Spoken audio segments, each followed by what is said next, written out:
Welcome to The Explainer. So today we're tackling a question that is, well, as old as humanity itself. Why do we suffer? And maybe more importantly, can we actually do anything about it? We're going to dive into the answer offered by the ancient wisdom of the Vedanta tradition. Okay, let's just dive right in. So a really crucial starting point here is the distinction between animals and us, humans. See, both experience the results of past actions, what we call karma. But here's the kicker. Humans have these two totally unique abilities. We can create new karma with our choices, and we can actually seek knowledge to understand the whole system we're caught up in. And it's exactly this unique capacity for choice and knowledge that brings us right into our first section, the cycle of human life. So think about it like this. In animals' life, it's pretty much just playing out instinct and past karma, right?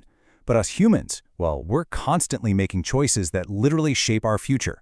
We can decide, hey, I want to improve my life, or strive for something bigger, or even seek a way to get off this ride entirely, to transcend the whole cycle.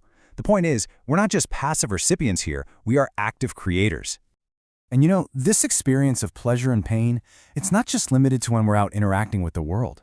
Nope, it follows us everywhere. It's there in our waking life, it creeps into our dreams, and it's even there in the quiet of our own solitary thoughts. It's like there's just no escape. Okay, so if this cycle of pleasure and pain is just a constant part of life, what's the real reason we suffer? Well, the answer might not be what you'd expect. All right, to really nail this down, let's use a super simple but powerful analogy. Just take a second and picture a watch. Got it? Okay, but here's the key detail. It's not your watch. Now, just ask yourself this. If that watch suddenly broke, would you feel any real pain, any sense of loss? Probably not, right? I mean, after all, it's not your watch. And that right there, that reveals the core insight. The suffering was never ever in the watch itself. It was in the thought, that watch is mine.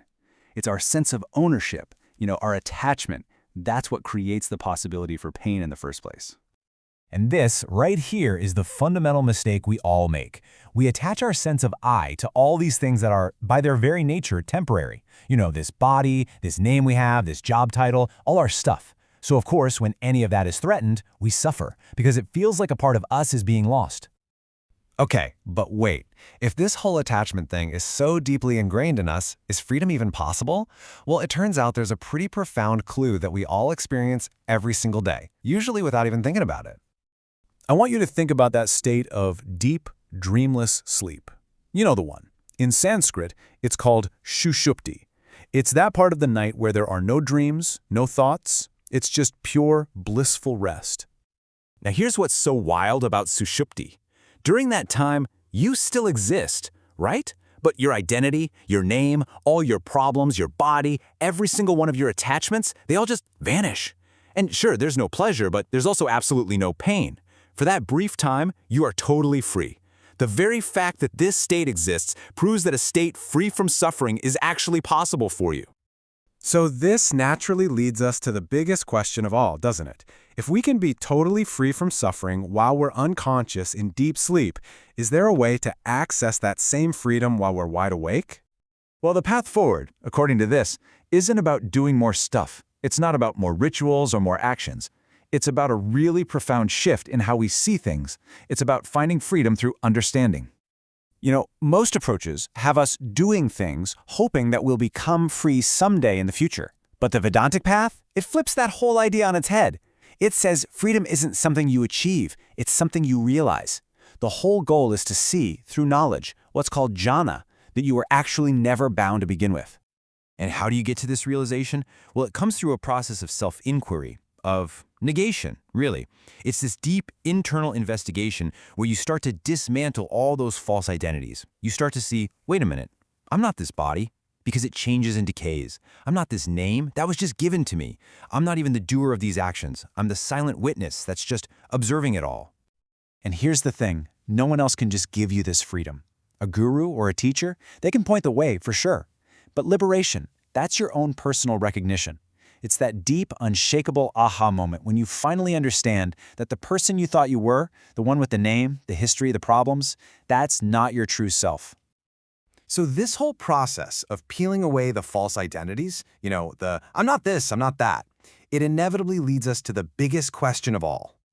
There's this really beautiful verse that kind of critiques the whole idea of a distant God. It asks, what's the use of something being great if it's like a tall date palm? Sure, it's impressive, but it gives no shade to the weary traveler, and its fruit is way too far out of reach. It's just not practical for us down here in our suffering. But this path, it proposes a totally radical and honestly incredibly empowering alternative. The ultimate reality, that divine self you've been seeking, it's not distant. It's not off in some faraway heaven. And this leads to the absolute peak of this whole understanding. The self is not separate from you. The famous declaration from the Upanishads says it all, tat tvam asi, which means you are that. That consciousness, that freedom you've been looking for, it's your own essential nature. It's what you already are. And so, this whole line of inquiry leaves us with one final, very provocative question to carry with us. If you strip away everything you thought you were, your body, your name, your history, even all your thoughts, what's left? Who are you, really?